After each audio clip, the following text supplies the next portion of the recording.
Abran su Biblia, Primera de Samuel capítulo 26, Primera de Samuel capítulo 26. Vamos a seguir nuestro estudio en el primer libro de Samuel capítulo 26. Y Señor, al abrir tu palabra, una vez más, pedimos que tú nos dirijas y nos enseñes a través de ella. Abre nuestros ojos, nuestras mentes, nuestro corazón, Señor, para recibir todo lo que tienes en ella para nosotros. Y más que eso, Señor, que pongas en nuestro corazón tanto el querer como el hacer lo que en tu palabra nos enseñas cada vez que nos damos a la tarea de estudiarla, Señor. Bendice a tu pueblo entonces en el nombre de Cristo Jesús. Amén. Muy bien, pues la semana pasada vimos la historia de David y ¿de quién?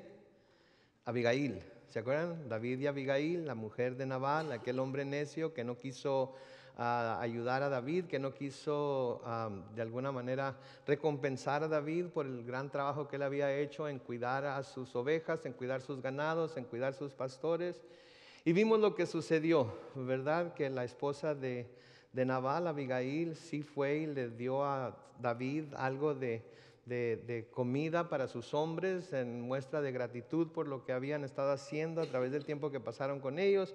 Y vimos también el final de Nabal, ¿verdad? Que después de trasquilar las ovejas se hizo fiesta, se emborrachó y al siguiente día cuando se levantó andaba medio crudelio, ¿verdad? Y le dijeron lo que había pasado y se murió de un susto, ¿verdad? Por lo que le dijeron que había pasado, porque lo que iba a hacer David, que finalmente no hizo. Y vimos cómo Abigail fue recompensada, creo yo, al haber sido dada como esposa al rey David. Vamos a ver más acerca de ellos más adelante, pero hoy en el capítulo 26, parece que Saúl vuelve otra vez a entrar en la narrativa de la historia de David y vuelve otra vez a las andadas haciendo lo que andaba haciendo antes, que era perseguir a David. Había habido quizás en David un pensamiento de que Saúl se había dado por vencido, de que Saúl ya se había olvidado de esa venganza, de ese odio, de esa amargura que tenía para con David, pero vamos a ver que no fue así. Es difícil para Saúl dejar estas cosas. Entonces noten ahí, primer libro de Samuel, capítulo 26, comenzando con el versículo 1. Dice, los Zifeos. Y vemos en la historia de Israel que había muchos feos, ¿verdad? Cuando salieron de la tierra de Egipto y se fueron a la tierra de Canaán, ¿verdad? Había heveos, jereseos, fereceos y todo eso, un montón de feos. Pues aquí siguen todavía los feos en la tierra de Canaán. Los zifeos fueron a visitar a Saúl en Gabaa y le dijeron, ¿sabes que David está escondido en el valle de Jaquilá al oriente del desierto? Tenemos que recordar primero quiénes eran los zifeos y lo que hicieron, porque ya habíamos tenido un encuentro con ellos y vimos en unos capítulos anteriores y vimos lo que ellos hicieron. Si ven ahí en su Biblia, en 1 de Samuel capítulo 23, unas cuantas páginas a la izquierda, en los versículos 16 al 20 se nos mencionan a los zifeos. Noten, 1 de Samuel 23, 16 al 20, y un día Jonatán, hijo de Saúl, fue a Orés para visitar a David y lo animó a no perder su confianza en Dios. Lo vimos cuando estudiamos este pasaje, pero creo que vale la pena mencionar aquí. Noten la clase de amigo que era Jonatán para con David. Le fue a decir a David, fue a animarlo a no perder su confianza en Dios. ¿Saben que esto nos habla a nosotros de la clase de amigos que debemos de ser nosotros? Precisamente cuando tenemos amistades, hermanos en Cristo, que están pasando por dificultades, que están pasando por tiempos difíciles, que están pasando por aflicciones y persecuciones y parece ser que no encuentran la salida, parece ser como decía una persona que conocí hace mucho tiempo, no los calienta ni el sol porque por la situación en la que están es demasiado pesada, es demasiado difícil. Creo que debemos tener este mismo corazón de Jonatán, de animarlos a no perder su confianza en Dios, a que no pierdan la visión, a que no pierdan la habilidad para saber que aún en lo que está pasando, Dios de alguna manera tiene su mano puesta y vamos a poder ver la gloria de Dios en medio de ello. Tener un amigo así o ser un amigo así es lo máximo que se puede ser. Un amigo que no le hace qué pasa siempre nos está impulsando a no quitar la vista de Dios, a mantener la vista puesta en Él.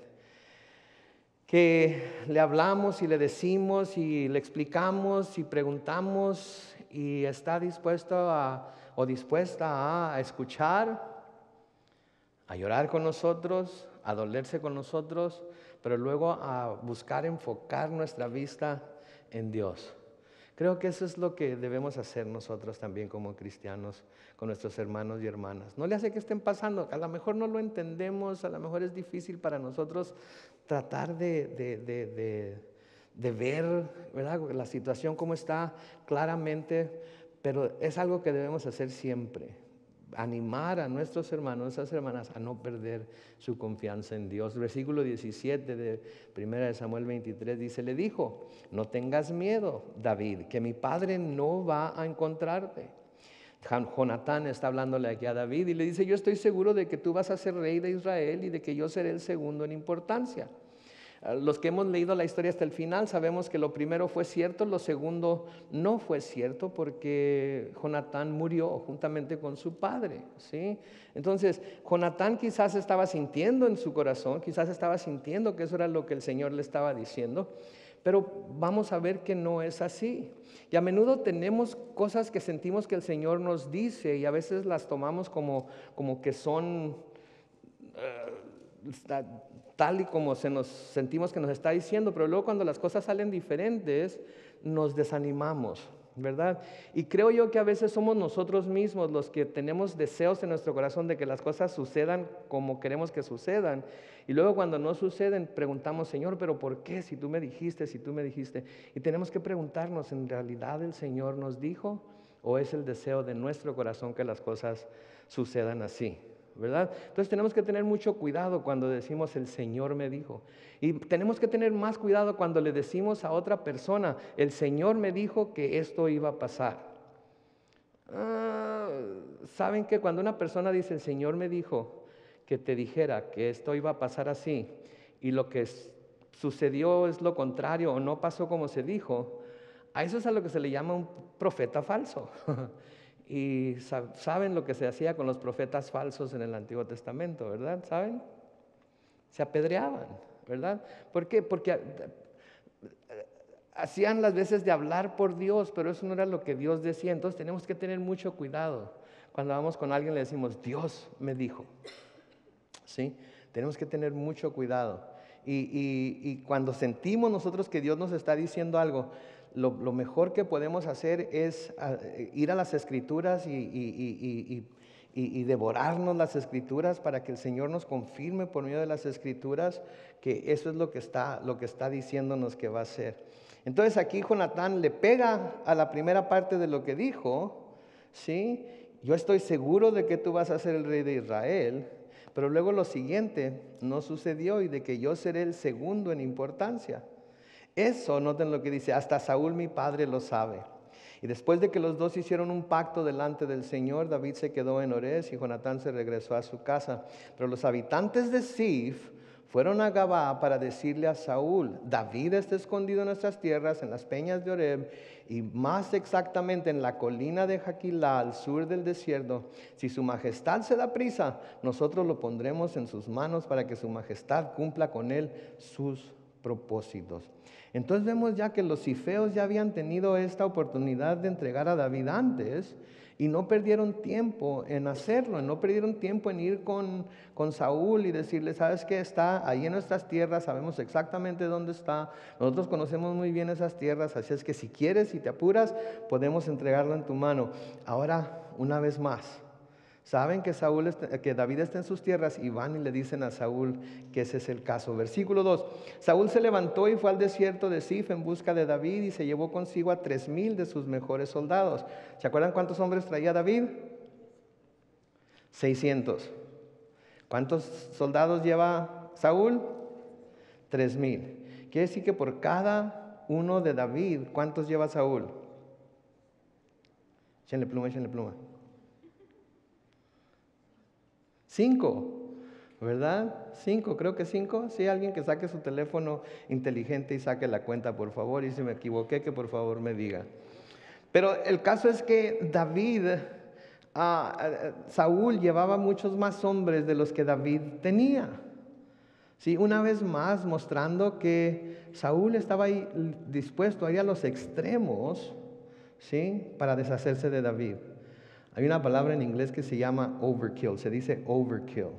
O sea que quiere decir que ya está muerta la cosa, pero sigues dándole para que se muera más, como si se pudiera morir más, ¿verdad? Y eso es de lo que se trata, y parece ser que Saúl eso es lo que está haciendo aquí. Versículo 3 dice: acampó en el valle de Jaquilá junto al camino al oriente del desierto. Y David, se oye mucho eco, si alguien está allá en el sonido, por favor, que le mueva algo ahí. Versículo 3 de nuevo: acampó en el valle de Jaquilá junto al camino al oriente del desierto. David, que también estaba en el desierto, se dio cuenta de que Saúl volvía a perseguirlo. Así que envió espías para asegurarse de que en efecto Saúl lo estaba buscando. Entonces Saúl se levantó, va a Sif, va a buscar a David. Acampó ahí en el mero lugar donde estaba David, junto al camino. Y David, que también, como dice ahí, estaba en ese mismo lugar, se dio cuenta de que Saúl había vuelto a perseguirlo. Pero noten que David no se pone el guarache antes de espinarse, David no se acelera y empieza a huir, David no se desespera y empieza a maldecir, y ahora qué tendrá para acá y para allá, yo pensé que ya se... No, lo primero que hace es que envía espías para asegurarse de que en efecto Saúl lo estaba buscando. Y aquí una vez más podemos ver la clase de corazón que David tenía. Sabía lo que Saúl había querido hacer en el pasado. Había sufrido la persecución de Saúl, pero como que le da el beneficio de la duda esta vez. Antes de simplemente aceptar que Saúl había vuelto a las andadas, por así decirlo, se da a la tarea de confirmarlo. Se da a la tarea de confirmarlo. No dice, el leopardo nunca va a cambiar sus manchas, ¿verdad? O el tigre no puede cambiar sus rayas. No da por hecho necesariamente que Saúl lo vaya a volver a perseguir, sino que se detiene. Se detiene para ver si es cierto lo que se le está diciendo y lo que está percibiendo él. De nuevo, aquí tenemos una muy buena enseñanza de lo que nosotros debemos hacer, de no acelerarnos, de no porque alguien fue de tal o cual forma en el pasado y ahora nos volvemos a encontrar con ellos, sigue siendo de la misma forma. Tenemos que tener esperanzas en que la gente puede cambiar. Tenemos que tener esperanzas en que Dios puede hacer el milagro en los corazones más negros, en las personas más malas, y que Dios puede cambiar las cosas. El sábado, en el servicio que tuvimos para mi esposa, estuvieron unos primos míos aquí, primos de entre los Alvarados, que crecimos juntos básicamente.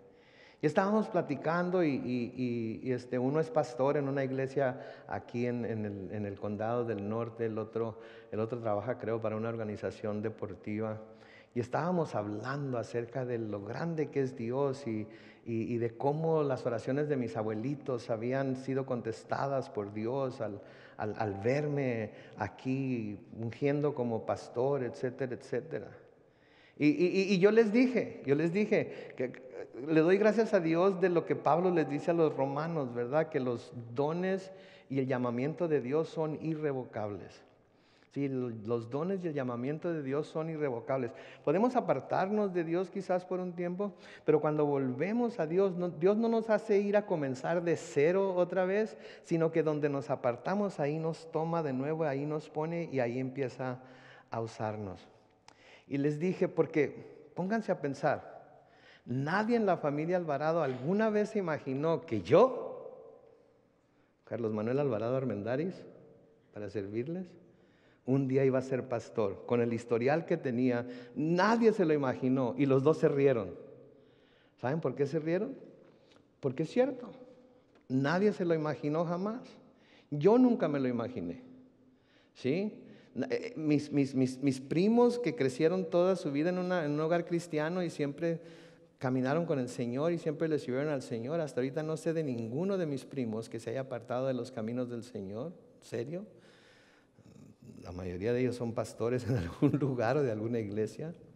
Ninguno pensaba que Carlos Manuel Alvarado algún día volvería al Señor y volvería más que eso a ser un pastor.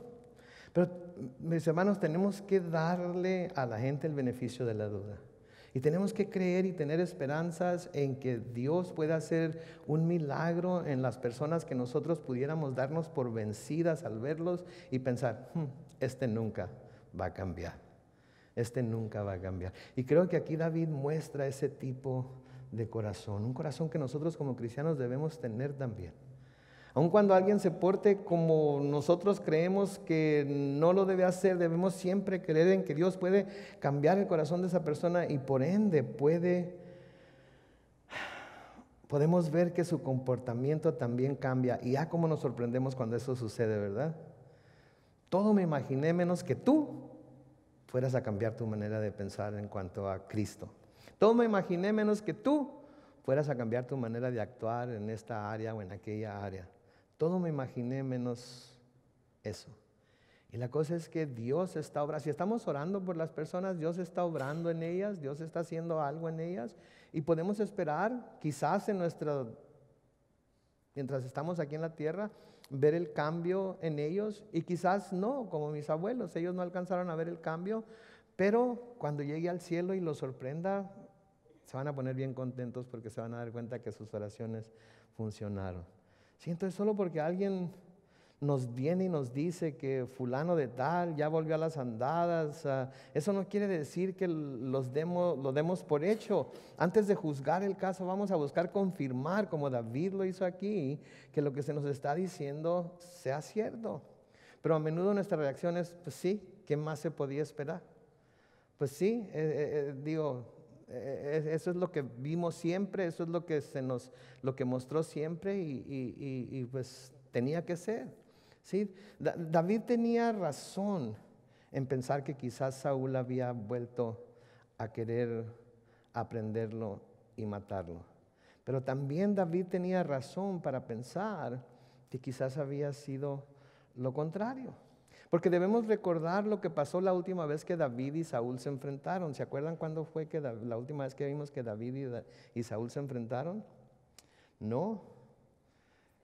En el capítulo 24, sí, en las cuevas de Engadí, ¿se acuerdan? Les mostré las fotos de las cuevas y las cabras paradas en las ramas, etcétera, etcétera. Y esa fue la última vez que se encontraron. Y si ustedes se acuerdan, Saúl había entrado en una de las cuevas para hacer sus necesidades. Y tocó la casualidad que en esa cueva estaban escondidos David y sus hombres. Y mientras estaba él ahí, básicamente a la merced de David, sus hombres le dijeron, ándale, Dios lo ha entregado en tus manos, ahorita es cuando lo puedes matar. Y David no quiso hacerlo.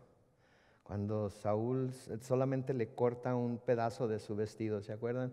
Cuando Saúl sale de la cueva, David sale detrás de él y empieza a decirle, mira que Dios hoy te puso en mis manos, pero no quise hacerte daño, etcétera, etcétera. Le empieza a explicar.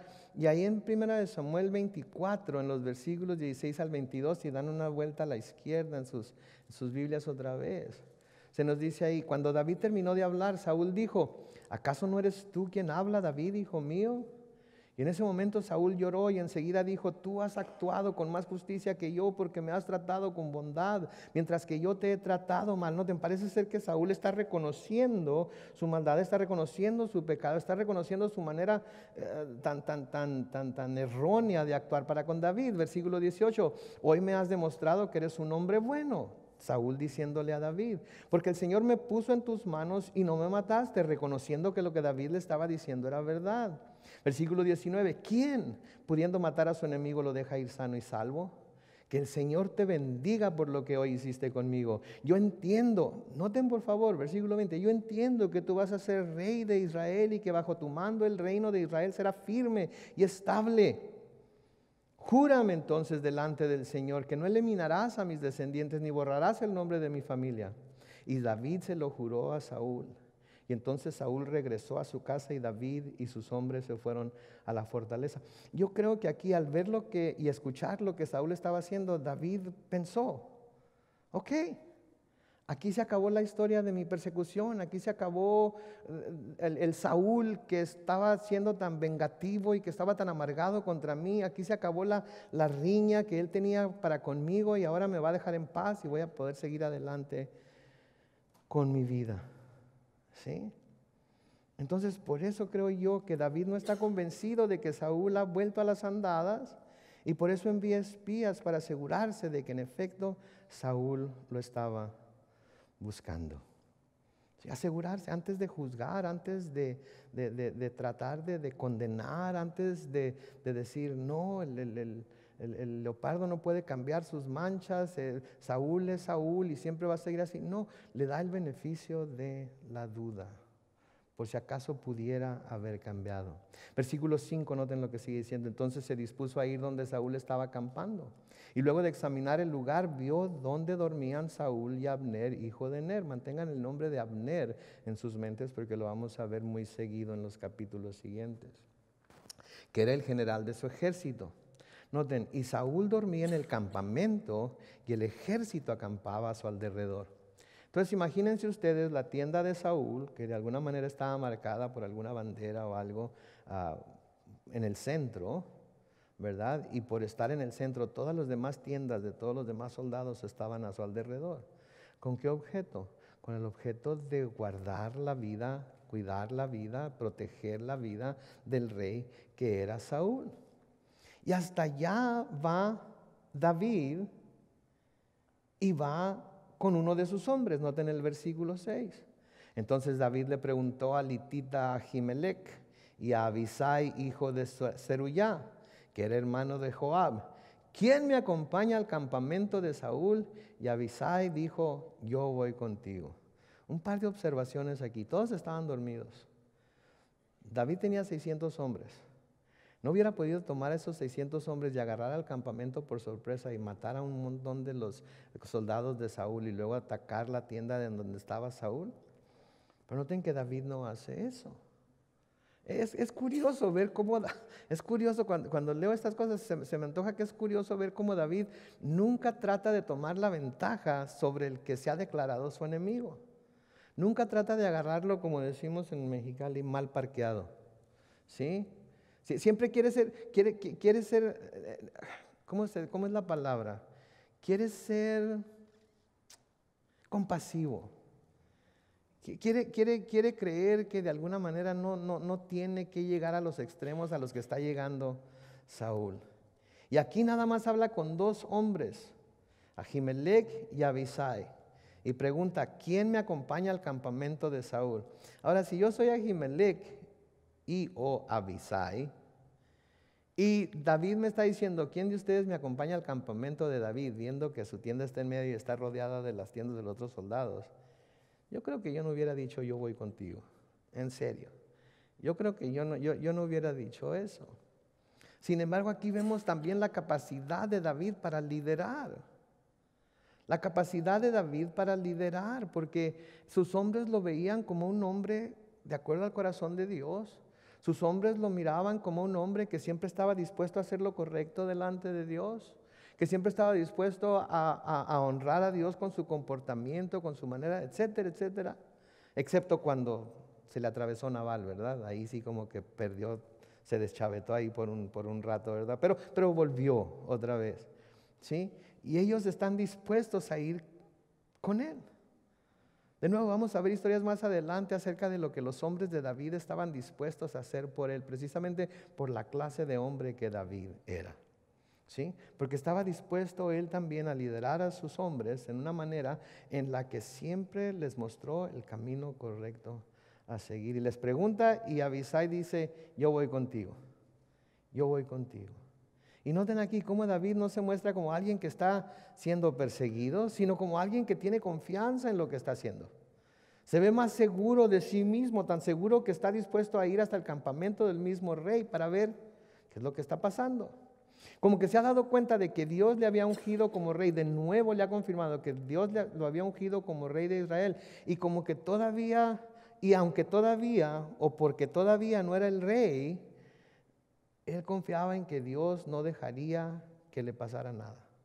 Digo, recuerden, esto fue lo que le dijo Samuel, esto fue lo que le dijo Jonatán, esto fue lo que le dijo Abigail, esto fue lo que Lo vemos a través de las escrituras como constantemente se le está diciendo a David que él va a ser el rey.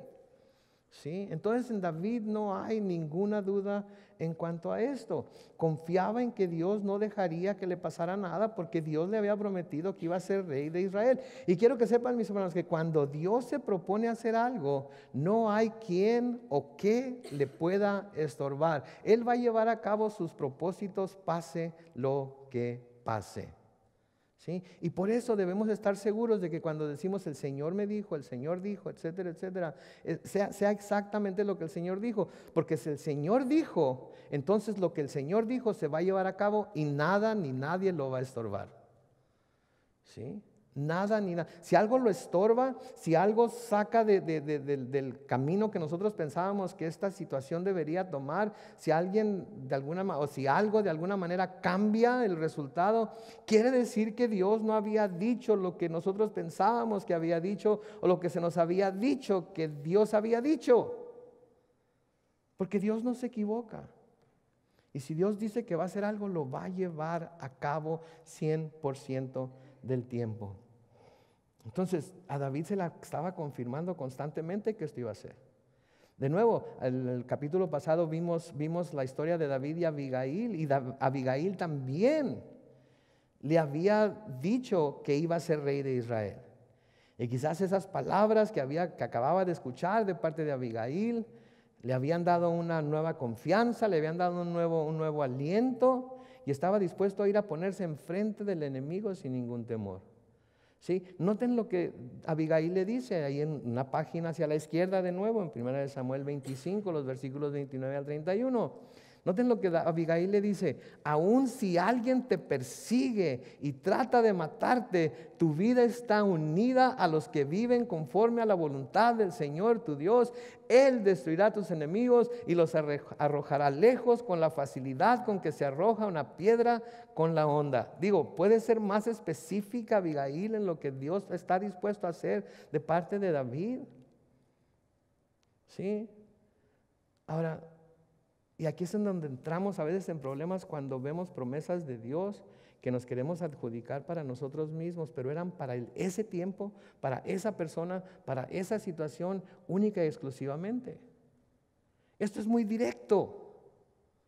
¿Sí? Es para David, es para ese tiempo, es para la situación en la que estaba viviendo entonces. Ahora, ¿Dios puede hacer esto por o para cualquiera de nosotros? Claro que lo puede hacer. No tengo la menor duda de que lo pueda hacer. Pero no puedo tomar yo este versículo fuera de contexto y aplicarlo a mi vida, ¿sí?, sin buscar que Dios me lo confirme completa y seguramente de que así es el caso. Ahora, hablamos el domingo pasado acerca de la promesa que todo creyente tiene, ¿verdad? Y esa promesa que todo el creyente tiene es ¿qué? Vida eterna. Vida eterna por fe en Cristo Jesús. Es una promesa que todos tenemos y podemos adjudicarnos y podemos decir: es mía desde que yo creí en Jesús, mi vida es eterna. Y aunque este cuerpo tenga que ser devuelto a la tierra por un tiempo, de todas maneras mi vida está segura en las manos del Señor, y yo sé que estar ausente del cuerpo es estar presente con el Señor. Pero tenemos que tener mucho cuidado con esto. Noten lo que le sigue diciendo ahí a Abigail en el versículo 30 del capítulo 25. Cuando el Señor te establezca como príncipe del pueblo de Israel, tal y como te lo ha prometido, ningún remordimiento empañará tu dicha, pues te contuviste y no derramaste sangre sin motivo, ni te vengaste por ti mismo. Que Dios te proteja, Señor mío, y espero que te acuerdes de esta sierva tuya cuando el Señor te dé su bendición. Entonces noten todo lo que había estado escuchando David de parte de Abigail, de parte de Jonatán, de parte de aquellos que estaban cerca de Dios y que Dios usó para darle estos mensajes. Y quiero que sepan algo, que la palabra de Dios inspira confianza, la palabra de Dios nos inspira a ser valientes, la palabra de Dios nos inspira a enfrentar las situaciones y problemas, aflicciones, persecuciones, etcétera, etcétera, que tenemos en este mundo con valor. con fuerza, con confianza. Porque a pesar de que a veces pasamos por cosas muy difíciles de soportar, de todas maneras nuestra fortaleza viene de Dios. ¿Sí? Nuestra fortaleza viene de Dios. No es con espada ni con ejército, sino como con mi espíritu, dice el Señor. ¿Verdad? Entonces, nuestra fortaleza viene de Dios. Y cuando estamos en la palabra, su palabra, al estar leyendo, nos inspira confianza. Estamos pasando por una situación que alguien nos recuerda un versículo, un salmo, un proverbio, algo que va de acuerdo con lo que estamos pasando. Leemos a veces fotos de gran inspiración en nuestras redes sociales que tenemos. Abrimos la palabra, encontramos el versículo exacto que necesitamos leer. ¿Y qué sucede? Viene un nuevo aliento a nuestro corazón, a nuestra alma, a nuestro ser. Porque eso es lo que la palabra de Dios está diseñada para hacer. Si la palabra de Dios es fortaleza, es como miel, se nos dice, ¿verdad? Y la miel, si ustedes toman miel, cuando se sientan así medio caídos, así medio débiles, tómense una cucharada de miel de abeja, y van a ver cómo se ponen, van a ver cómo despiertan. Al menos que sean alérgicos, entonces no vayan a tomar miel, ¿ok? Pero a mí me ha tocado que me doy cuenta porque en la Biblia hablan de la miel y de cómo Jonatán tomó miel y se avivó su corazón y todo eso. Porque tómense una buena cucharada de miel cuando se sientan así, verán. Eso es lo que la palabra de Dios debe ser para nosotros. Debe ser la fortaleza. Ahí debemos encontrar y buscar y encontrar nuestra fortaleza, nuestra seguridad. ¿Sí? Buscar y encontrar el aliento que necesitamos. ¿Sí? Y entonces vamos a poder tener una palabra a tiempo para aquellos que necesitan escuchar esa palabra a tiempo. Y vamos a poder fortalecernos los unos a los otros. Por eso Pablo dice que debemos hablarnos con himnos y salmos y cánticos espirituales los unos a los otros. ¿Sí? Cuando nos reunimos debemos de buscar alentarnos los unos a los otros con la palabra de Dios. En el Salmo 37, los versículos 30 y 31, noten lo que dice ahí. Salmo 37, versículos 30 y 31. Cuando el justo habla, imparte sabiduría. Con su lengua proclama la justicia. En su corazón habita la ley de su Dios. Por eso sus pies, ¿qué? Nunca resbalarán. ¿Sí? Noten. ¿Sí? Noten. En su corazón habita la ley de su Dios, por eso sus pies nunca resbalarán. Aun cuando la situación esté color de hormiga, como dice mi mamá. Aun cuando la situación esté difícil, sus pies van a estar estables. ¿Por qué? Porque van a estar estables sobre la roca. La roca que es la palabra de Dios. ¿Sí? Y por eso nosotros debemos buscar estar en la palabra de Dios. Sí, un versículo que a mí me gusta mucho y que estoy seguro que algunos de ustedes lo tendrán subrayado en su vida y hasta memorizado, es Isaías 43 y el versículo 2. Cuando pases por las aguas, yo estaré contigo. ¿Sí? Y note que dice cuando pases. ¿Por qué? Porque vamos a pasar por las aguas, mis hermanos. Va a haber tiempos en los que vamos a pasar por aguas y aguas bastante profundas en donde no vamos a poder tocar el fondo, y debemos de acordarnos que cuando pasemos por esas aguas, Él va a estar con nosotros. Cuando cruces los ríos, no te anegarán.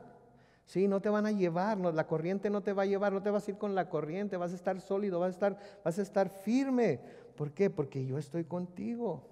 Cuando pases por el fuego, no te quemarás, ni las llamas arderán en ti.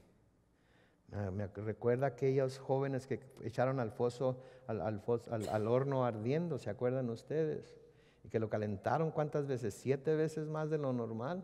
Y ellos andaban ahí como nada, ¿verdad? Salieron y ni siquiera olía a humo sus ropas. Sí, ¿por qué? Porque Dios estaba con ellos.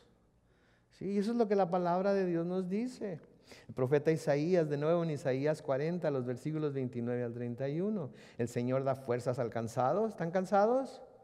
El Señor les da fuerzas a los cansados y aumenta el vigor del que desfallece. Los jóvenes se fatigan y se cansan, los más fuertes flaquean y caen, pero los que confían en el Señor recobran las fuerzas y levantan el vuelo como las águilas, corren y no se cansan, caminan y no se fatigan. Quizás por lo viejito nos duela una riuma que otra, nos duela la rodilla o algo, pero no nos fatigamos, seguimos adelante a pesar del dolor. ¿Por qué? Porque tenemos la fortaleza del Señor en nosotros. Y creo que eso es lo que está haciendo a David, que se sienta así como que, hey, necesito uno de ustedes que vaya conmigo al campamento de Saúl. ¿Sí? Noten el versículo 7. Y David y Abisai fueron de noche al campamento donde estaba Saúl, durmiendo en su tienda, y tenía su lanza clavada a la cabecera. Y Abner y su ejército dormían alrededor de él. Todo, pónganse a pensar, estos son los soldados que lleva Saúl. ¿Qué tendría que haber pasado para que el general y todos los soldados estén profundamente dormidos? ¿Creen que fue algo natural esto? ¿Creen que fue es una coincidencia? Todo el mundo se quedó dormido. Entonces, en serio, si eso creen, tengo una propiedad en frente de la playa en Arizona que les quiero vender, ¿ok? No fue una casualidad, no fue algo natural, fue algo sobrenatural, que Abner y su ejército estuvieran dormidos todos alrededor de él. Versículo 8 dice, entonces Abisai le dijo a David, el Señor ha puesto en tus manos a tu enemigo, si me permites, con su propia lanza puedo de un solo golpe dejarlo clavado en tierra. Noten aquí lo que dice el general. ¿Sabes qué, David? Tú no tienes que ensuciarte las manos. Tú no tienes que sentirte culpable, tú no tienes que sentirte como que hiciste algo malo. ¿Sabes qué? Yo lo hago por ti. Tomo la lanza y lo clavo contra la tierra. ¿Sí? De nuevo, es lo mismo que le dijeron en el capítulo 24 y el versículo 4. Entonces le dijeron a David, este día el Señor cumple su promesa cuando te dijo, tu enemigo está en tus manos, haz con él lo que te parezca mejor. ¿Sí? Y aquí, habiendo escuchado lo que dijo entonces David, Abisai se da como voluntario para matar a Saúl, para que David no lo tenga que hacer, pensando que David de alguna manera iba a decir, ok, si no lo hago yo, entonces yo no fui el que levanté mi mano contra el ungido, fue ¿verdad? Así es que si lo hace, entonces yo no tengo ningún problema. Pero noten cómo David es más honorable que eso. Él siendo el líder, él siendo el que manda, él siendo el que puede dar permiso o no, sabe en su corazón que si él da permiso para hacerlo, es como si él mismo lo hiciera. Dicho de mi mamá, tanto peca el que mata a la vaca como el que le amarra la pata. ¿Le agarra? No lo amarra. Yo no le agarraría la pata a una vaca que está por ser, a mejor me patea, yo mejor la amarro. Pero en fin, ok, si dice si se dan cuenta de esto. Es más adelante vamos a ver la historia de David y Betsabé, ¿se acuerdan? Cometió adulterio con ella y luego manda a su esposo Urías al frente de la batalla para que lo maten. David es acusado de homicidio, aunque no fue él el que lo mató. ¿Sí? Entonces, si tenemos ese pensamiento de que yo no lo hice, fue él, yo no lo hice, fue ella, pero nosotros estamos dando permiso, de alguna manera estamos de acuerdo con ello y no hacemos nada por intervenir o por evitarlo. ¿Saben qué? Somos igual de culpables. Somos igual de culpables. Creo yo que aquí tenemos también otra buena instrucción de parte de David en cuanto a cómo debemos comportarnos en esas situaciones. Porque si nosotros estamos al mando de algo, si nosotros estamos al frente de alguien, ¿verdad? Si nosotros somos los que estamos tratando de liderar a alguien y alguien nos dice, hey, para que tú no lo hagas, yo lo hago y así si algo pasa, yo soy el responsable. ¿Sabes qué? Si lo permiten, están cayendo en el mismo error y están siendo responsables. Dios los va a hacer responsables de su parte en ello. Versículo 9 dice, pero David le respondió, no lo mates. ¿Quién puede atentar contra el ungido del Señor, noten, y permanecer inocente? ¿Quién puede levantar su mano contra el ungido de Dios, contra aquel que Dios ungió para hacer lo que ahora es, bueno o malo? ¿Sí? Él es, porque Dios lo escogió para ello. Y cualquiera que levante su mano contra él, aunque se crea justificado en hacerlo, no va a poder permanecer como un inocente delante de Dios, porque Dios es el que lo ha ungido como rey. Y nadie debe atentar contra él, porque no va a ser visto como inocente delante de Dios, aun cuando el ungido no se está portando como se esperaría que el ungido de Dios se portara. Y ahí es en donde debemos reconocer que Dios es soberano y que Él se va a encargar de juzgar, y Él va a juzgar correctamente, y no vamos a tener nosotros el problema de vivir con la duda de si juzgamos correctamente o no.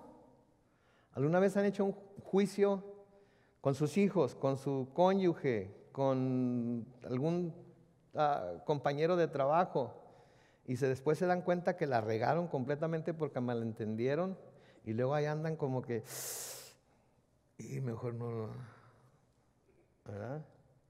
Hoy tuve esa experiencia. Muchas veces les he dicho que la confesión es buena para el alma, ¿verdad? Bueno, pues me voy a confesar para que mi alma se sienta más ligera cuando me salga de aquí. Hoy tuve esa experiencia. Hoy una de las hermanas de la iglesia nos llevó comida, y le mandé un texto a mi hijo y le dije, ¿sabes qué? Nos van a traer la cena hoy como a las 5 de la tarde. ¿Tienes planes? Y en su texto de regreso yo leí como que sí, pero voy a volver como a las 6 o 7. Y lo primero que pensé es, pero si te estoy diciendo que a las 5 van a estar ahí, ¿por qué me contestas que vas a estar ahí a las 6 o 7? Y no dije nada, no le mandé un texto, ni le di explicaciones, ni nada, sino que decidí devolverme a la casa, porque venía para acá, de devolverme a la casa y esperar hasta que llevan la cena. Sentado en la sala, trabajando en el estudio y haciendo todo lo que hago acá para las pantallas y todo, miré el texto otra vez y me di cuenta que lo que el texto decía era que sí tenía planes, pero como para las 6 o las 7. ¿Sí? O sea que a las 5 sí iba a poder estar ahí. Pero yo ya me había enchilado, porque lo que yo entendí era que sí tenía planes, pero que iba a estar ahí como a las 6 o las 7. Y para mí lo primero es, ¿y para qué me sirves ahí a las 6 o las 7 si la cosa es a las 5? Le doy tantas gracias a Dios de que no lo llamé o no le mandé un texto todo enojado. Es lo que menos necesitamos ahorita, que haya bronca entre mi hijo y yo. Sí, pero sucede, ¿no les ha sucedido o yo soy el único? ¿Verdad? Entonces tenemos que tener mucho cuidado. Dios es el que juzga correctamente. Dios es el único que en realidad puede ver lo que está sucediendo. Y debemos por eso la palabra de Dios nos dice que debemos ser lentos para hablar, lentos para enojarnos, prontos para oír. Lo he oído muchas veces, quizás sea una de esos que llamamos cliché, pero Dios nos dio 2 oídos y una sola boca, para que oigamos más, para que escuchemos más de lo que hablamos. Pero parece ser que es lo contrario a veces, ¿no es cierto? Hablamos más de lo que escuchamos. Y no estamos tratando de escuchar para entender a la otra persona la mayoría de las veces. Estamos tratando de escuchar para ver cómo vamos a responderles, ¿verdad? Ok, suéltame lo que vas a decir y yo ya voy a estar pensando porque ya te conozco, yo sé cómo eres, sé que siempre sales con las 2 palabras que debemos olvidarnos de nuestro vocabulario, siempre y nunca, ¿verdad? Se los he dicho otras veces, porque cuando decimos tú siempre, ¿siempre? Siempre. No ha habido una sola vez en que no reaccione de esa manera. No, pues sí, de vez en cuando. Entonces estás siendo un mentiroso, no es siempre. O nunca. ¿Nunca? Ni una vez siquiera. No, pues sí me acuerdo. Entonces eres un mentiroso. No digan siempre y nunca, ¿sí? Entonces Dios es el único que puede juzgar correctamente y debemos dejar el juicio a Él.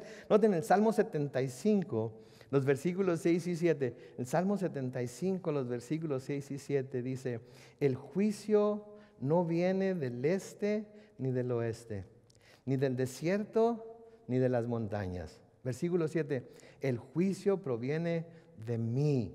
Yo soy Dios. A unos humillo y a otros enaltezco. Entonces hay que dejar a Dios que juzgue. Que la responsabilidad de juzgar sea de Él, no nuestra, porque la podemos regar. Y luego una vez regada, ¿saben ustedes que las palabras que salen de nuestra boca ya no se pueden volver a tomar? Ya salieron. Si son ofensivas, si son de juicio, si son ya dieron el trancazo y ya no se puede volver a, pues se puede pedir perdón, pero ya se hizo el daño. Noten el versículo 10, sigue diciendo ahí, dijo también, David hablando aquí, juro por el Señor que si él no lo hiere o no le llega el momento de su muerte o no muere en batalla, Él me impida atentar contra la vida de su ungido, pero toma su lanza y la vasija con agua y vámonos. Entonces le dice, no lo mates, pero agarra su lanza y la vasija. Versículo 12, y tomando de la cabecera de Saúl la lanza y la vasija con agua, salieron del campamento. Y noten de nuevo en la segunda parte del versículo 12, nadie se dio cuenta de nada. ¿Por qué? Porque el Señor había hecho que todos cayeran en un sueño profundo. Ahí vemos exactamente cómo mascó la iguana en esa ocasión, ¿verdad? Ahí vemos exactamente lo que había sucedido. No era que los soldados de Saúl fueran irresponsables o que su general no tuviera cuidado o que el servicio secreto le hubiera fallado. Era que Dios había hecho que todos cayeran en un sueño profundo. Versículo 3, entonces David se fue al lado opuesto del monte y se detuvo a cierta distancia sobre la cumbre del monte. Y desde ahí gritó muy fuerte, de modo que todo el ejército de Abner, su general, lo oyeran y dijo, Abner, respóndeme. Y Abner le respondió, ¿quién crees que eres para gritarle al rey? No le gritó al rey, te gritó a ti, no te hagas menso, ¿verdad? Le estaba gritando a él, ¿verdad? Pero quiere hacerse el importante, ¿verdad? Quiere hacerse el ¿cómo te atreves?, ¿verdad? Y David contestó, ¿no es verdad que eres todo un hombre y que no hay otro como tú en todo Israel? Entonces, ¿por qué no has protegido la vida de tu rey? Un simple hombre ha entrado al campamento y pudo haber matado a tu señor el rey. Este descuido de tu parte no está nada bien.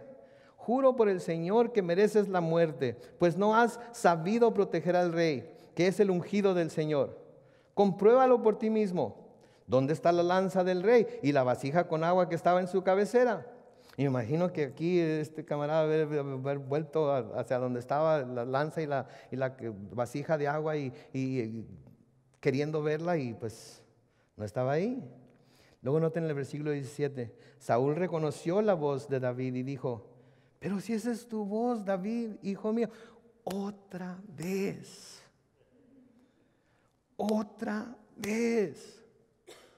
Con esas palabras tan mansas, con esas palabras tan dulces, con esas palabras tan correctas. ¿Sí? Pero si esa es tu voz, David, hijo mío. Y David respondió, sí, Señor, y rey mío. Noten de nuevo, David lo reconoce como su rey.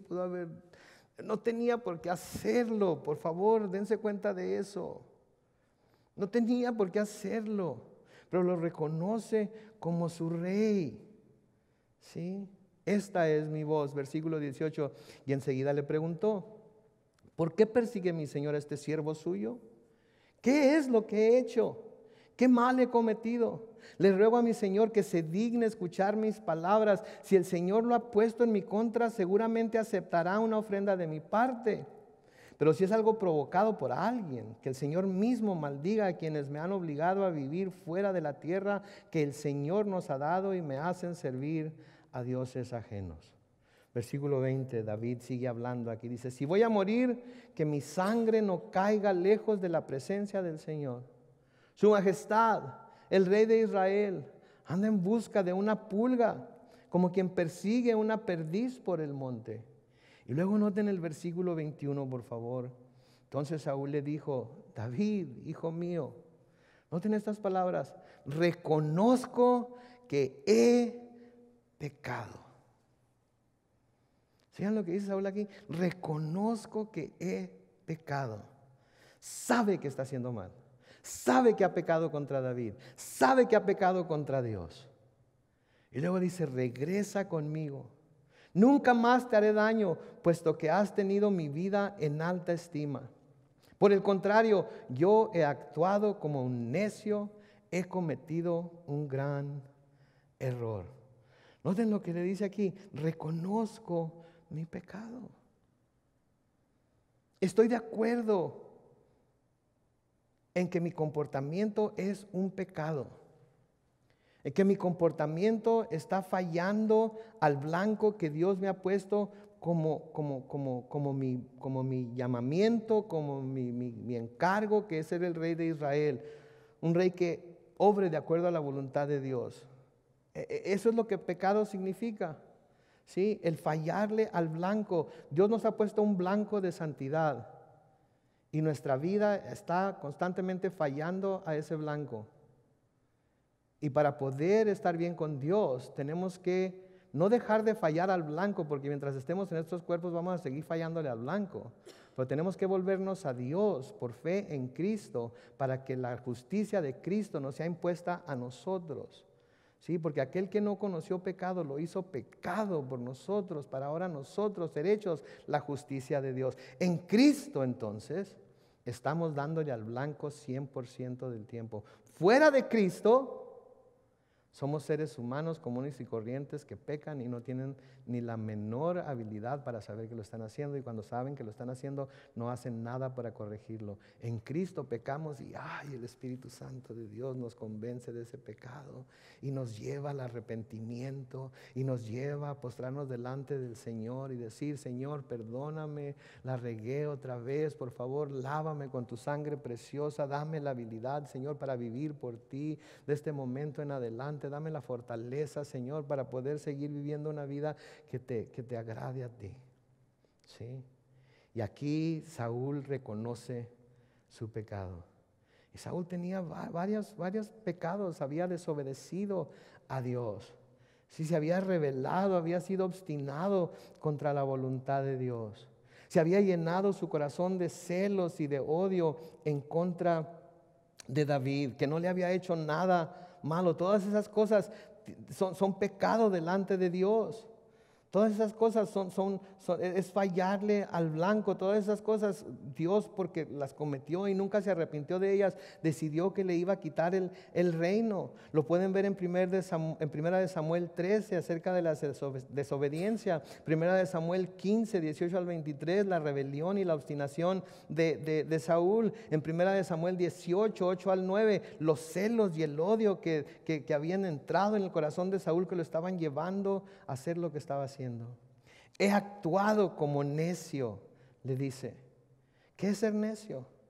¿Qué es ser necio? Necio es ser ignorante. Necio es no saber lo que se puede o se debe hacer. Necio es ser terco, porfiado en lo que se hace o dice. Necio es querer hacer lo que uno quiere hacer, a pesar de que sabe que va en contra de la voluntad de Dios, pero se aferra a hacerlo porque eso es lo que mi corazón y mi mente me dicen que debo hacer, porque eso es lo que va a satisfacer mi carne. Eso es ser necio. En Proverbios capítulo 28 y el versículo 26, noten lo que se nos dice ahí: es de necios confiar en el ¿qué? En el propio corazón. ¿Ya lo pusieron o no lo pusieron? Sí. Es de necios confiar en el propio corazón. El que camina sabiamente saldrá bien librado. Pero ¿cuántos estamos impuestos, estamos programados ya que es lo que mi corazón me dice? ¿No es cierto? Yo siento en mi corazón que eso es lo que debo hacer. Mis hermanos, la palabra de Dios nos dice que el corazón es malvado y engañoso. ¿Quién lo puede conocer? Si es lo que nuestro corazón nos dice, debemos ponerlo a la luz de lo que la palabra dice. Y si nuestro corazón nos está diciendo que hagamos algo que va en contra de lo que la palabra dice, entonces nuestro corazón está tratando de engañarnos y llevarnos por un camino que no debemos ir. ¿Sí? Jesús nos dice la diferencia entre el hombre sabio o prudente y el hombre insensato o necio. Noten Mateo capítulo 7, los versículos 24 al 27. Noten lo que dice el Señor Jesucristo ahí: a cualquiera que me oye estas palabras y las pone en práctica, lo compararé con un hombre prudente que edificó su casa sobre la roca. Cayó la lluvia, vinieron los ríos y soplaron los vientos y azotaron aquella casa, pero ésta no se vino abajo. ¿Por qué? Porque estaba fundada sobre la roca. Por otro lado, a cualquiera que me oye estas palabras y no las pone en práctica, lo compararé a un hombre insensato que edificó su casa sobre la arena. Cayó la lluvia, vinieron los ríos y soplaron los vientos y azotaron aquella casa, y ésta se vino abajo y su ruina fue estrepitosa. Entonces la diferencia entre el sabio y el necio es que el sabio edifica su casa, su familia, su vida sobre la palabra que Jesucristo nos ha dejado. Y el que es necio e insensato edifica su casa sobre lo que su corazón le dice, sobre lo que la sociedad dice, sobre lo que la cultura dice. ¿Sí?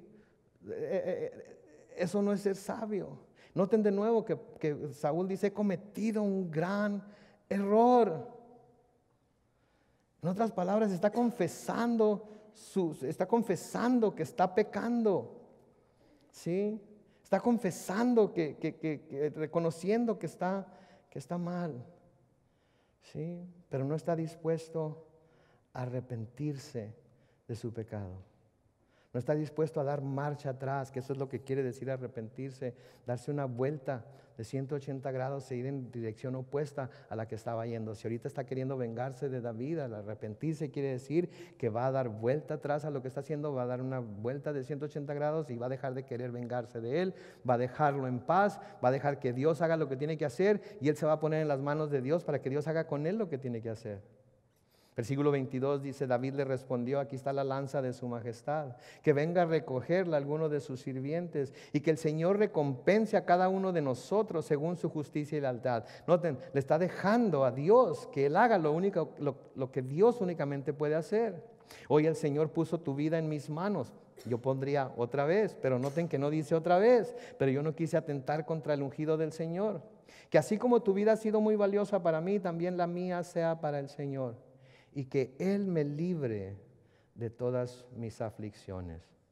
Y Saúl le respondió, noten el versículo 25, que el Señor te bendiga, hijo mío. No tengo la menor duda que tú harás grandes cosas y que tendrás mucho éxito. Y después de esto, David se fue por su camino y Saúl regresó a su tierra. Noten, parece ser que Saúl podía decir las palabras correctas, podía tener una actitud correcta, podía reconocer que lo que estaba haciendo está mal, pero lo que no podía hacer era cambiar de dirección. Y saben que eso le pasa a mucha gente. Sabe que es pecadora, sabe que la vida que está viviendo es pecado delante de Dios, sabe que Dios la podría y debería juzgar por lo que está haciendo, y lo reconoce, pero no está dispuesto a arrepentirse y dar la vuelta e ir en dirección opuesta, porque es demasiado fuerte el jalón de la carne, porque es demasiado fuerte el deseo del corazón, porque es demasiado fuerte el pecado que lo tiene agarrado.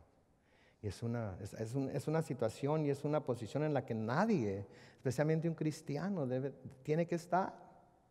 ¿Sí?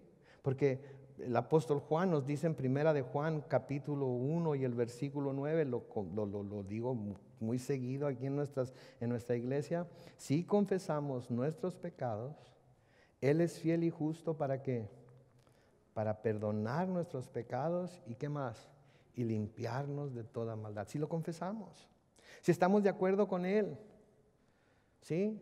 ¿Qué nos dice el Evangelio? Es arrepiéntete, da la vuelta, date haciendo un giro de 180 grados, arrepiéntete y cree. Entonces lo único que tenemos que hacer es arrepentirnos, confesar y creer que Él nos limpia, que Él nos lava, que Él nos perdona, y tenemos el perdón de Dios. Pero a menudo tratamos de presentarle sacrificios a Dios, tratamos de hacer cosas por Dios, tratamos de mostrarle a Dios de alguna manera, con alguna cosa religiosa que en realidad queremos hacerle, queremos honrarlo, que queremos vivir para Él. Y saben que esas cosas no sirven de nada delante de Dios. Las rechaza, porque no quiere sacrificios, quiere obediencia. Porque no quiere sacrificios, quiere una vida rendida a Él, dispuesta a aceptar su voluntad, aunque a veces aceptar su voluntad es muy, muy difícil. Mientras el grupo de alabanza pasa al frente una vez más, quiero terminar con un pasaje más que encontramos en el Salmo capítulo 51 y el versículo 17, en donde el salmista dice, David dice, los sacrificios que tú quieres son el espíritu quebrantado. Tú, Dios mío, no desprecias al corazón contrito y humillado. ¿Quieren saber qué acepta Dios? Dios no acepta ritos religiosos. Dios no acepta favores, mandas, promesas que podemos cumplir por unos momentos, pero luego se nos olvidan y dejamos de cumplirlas. Lo que Dios quiere es un corazón contrito y humillado. Y si vamos delante de Él con un corazón contrito y humillado, nos arrepentimos de nuestro pecado, confesamos nuestro pecado delante de Él. Él es fiel y justo para perdonarnos nuestros pecados y ¿qué? Limpiarnos de toda maldad.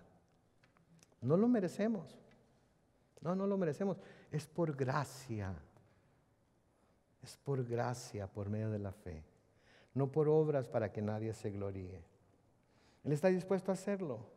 Si nosotros estamos dispuestos a rendirle todo a sus pies.